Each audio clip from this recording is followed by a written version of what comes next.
Friendship is a gift, teamwork pays off, and never give up.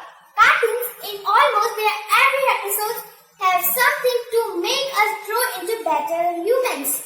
Here are few which I remember, because one cannot mention everything they taught us, like Shin Chan and Tom and Jerry.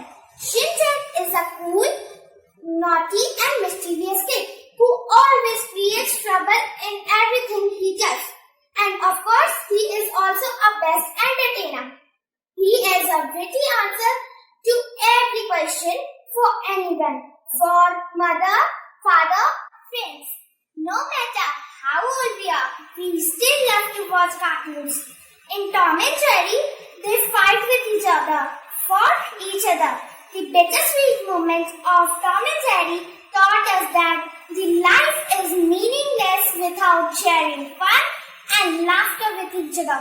One last thing I want to say that it's okay to watch cartoons, but we should not imitate the voice and actions that are done in cartoons.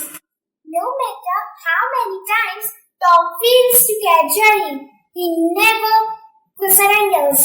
He tries again with powerful and more unique ideas to catch Jerry. Jerry is also an inspiration. He doesn't surrender and plays smartly. Learn something every day and move forward towards your goal. Thank you and have a great day. Bye.